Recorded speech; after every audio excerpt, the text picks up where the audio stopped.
हमारे साथ Indian national मुस्लिम league के सेक्रेटरी हैं खुर्रम साहब, उनसे हम बात करेंगे। जिस तरह से गौ रक्षा को लेकर प्राइम मिनिस्टर ने कई बार बयान दिए हैं, कल भी जब ऑल पार्टी मीटिंग थी उसमें भी ये बात उठाई गई, लेकिन उसके बावजूद गौ रक्षकों पर कथाकथित गौ रक्षकों पर जो है पाबंदी लगाने में पूरी तरह से राज्य सरकारें नाकाम हैं और जो उनके ज़रिए शिकार बनाए गए हैं उनको भी इंसाफ नहीं मिल पा रहा है। क्या कहेंगे आप लोग क्या करने जा रहे हैं इस पूरे मामले को? देखिए, कल हम जितने भी मजलूमीन हैं, जुनैद की फैमिली और नजीब की फैमिली, पहलू खान की फैमिली, कल हमारे साथ जंतर मंतर पर इकट्ठा हो रही है। और जैसा कि आपने अभी कहा कि प्राइम मिनिस्टर साहब बयान तो देते हैं मगर ज़मीनी तौर पर इन्वेस्टिगेटिंग एजेंसीज़ और पुलिस और दूसरा अमला, सरकारी अमला कोई ऐसा सख्त कदम नहीं उठा रहा है जिनसे इन गौरक्षकों को, इन लोगों को कोई लगाम लगे। बयानबाजी तो होती रहती है, वो हमेशा ही होती है और बीजेपी तो मशहूर है बयानों के लिए, मगर ज़मीनी तौर पर हकीकत यही है कि कोई भी इक़दाम ऐसा नहीं उठाया जा रहा है जिससे इन गौरक्षकों पर कोई लगाम लगे। तो क्या लगता है कि प्राइम मिनिस्टर इस चीज़ को लेकर संजीदा नहीं है, महज बयानबाजी कर रहे हैं? क्योंकि अगर नरेंद्र मोदी की बात की जाए तो अगर वो कोई बात कहते हैं तो उसको सारी सरकारें, जहाँ जहाँ उनकी सरकार है बीजेपी की, उसको एक ऑर्डर माना जाता है, लेकिन इस मामले में सरकार के ऊपर कोई नहीं, ये तो जाहिर है, बिल्कुल ये तो जग जाहिर है। जब तक आपको ज़मीन पर नहीं दिखाई देगा, अब आप मुझसे अगर ये कह दें कि हाँ ये इंसिडेंट्स होने बंद हो गए तो मैं मान लूँ कि मोदी जी ने कहा और बंद हो गए। ये तो सब अभी भी जारी हैं, कल की भी खबर है, आज की भी खबर है, मुस्तकिल रोज़ाना कोई ना कोई, हर कोई दिन ऐसा नहीं जाता जबकि ऐसा कोई इंसिडेंट ना हो। जिस दिन ये रुक जाएगा उस दिन हम मानेंगे कि हाँ मोदी जी और उनकी सरकारें इसके लिए सीरियस हैं। आज तो बज़ाहिर नज़र नहीं आता। इस पूरे मामले को लेकर जिस तरह से बयानबाजी बीजेपी लीडरों के जरिए की जाती है, जिस तरह से 2 दिन पहले उत्तर प्रदेश के एक एमएलए का बयान आया और काफ़ी भड़काऊ बयान था, उसके अलावा साध्वी का बयान आया, तो इस तरह के बयान दे करके क्या करना चाह रहे हैं?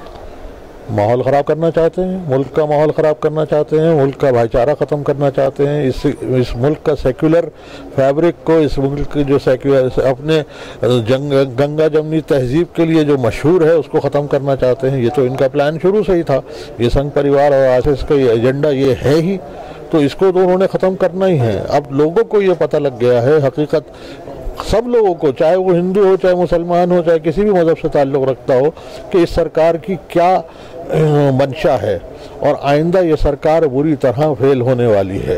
ये इस पूरे मामले में विपक्ष के ऊपर भी कई तरह के सवाल खड़े होते हैं कि विपक्ष जो है दमदार अंदाज में उसका विरोध नहीं कर रहा है। अगर कैडर की बात करें, विपक्ष में सबसे बड़ा कैडर कांग्रेस के पास मौजूद है, लेकिन उसके बावजूद उस कैडर के जरिए इसकी मुखालफत कहीं भी होती नजर नहीं आ रही है।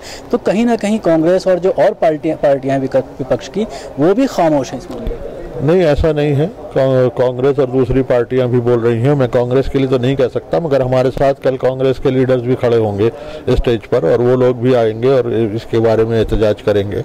और बहुत सारी तंजीमों ने एहतजाज किया है, जिसमें कांग्रेस भी शामिल है, गैर पॉलिटिकल ऑर्गेनाइजेशंस भी शामिल हैं, और कल भी बहुत सारे कई एहतजाज हैं। और हमारे एहतजाज में भी आपको मुख्तलिफ सिविल सोसाइटी के लोग और सोशल एक्टिविस्ट और मुख्तलिफ पॉलिटिकल पार्टीज़ के कल वहाँ आपको देखने को ज़रूर मिलेंगे। तो क्या करना चाहिए? आप किस तरह की रणनीति बना रहे हैं? मुसलमानों को काफ़ी एहतजाज हो रहे हैं लेकिन उसके बावजूद कोई असर नहीं पड़ रहा। देखिए, असर तो जब बेहिस्सों पे पड़ता ही नहीं है, हमें तो उनको जगाते रहना पड़ेगा। और ऐसा नहीं है कि बिल्कुल असर नहीं पड़ेगा, कभी ना कभी सरकार को झुकना पड़ेगा।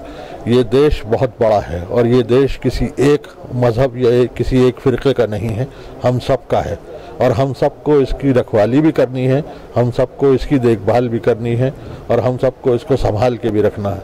तो हम अपनी जगह काम करते रहेंगे। हमारा ये मंशा है, हमारा ये एजेंडा है कि इस मुल्क को इकट्ठा रखें, जोड़ के रखें, सालिम रखें, इसके लिए दुआ करें और वो हम करते रहेंगे।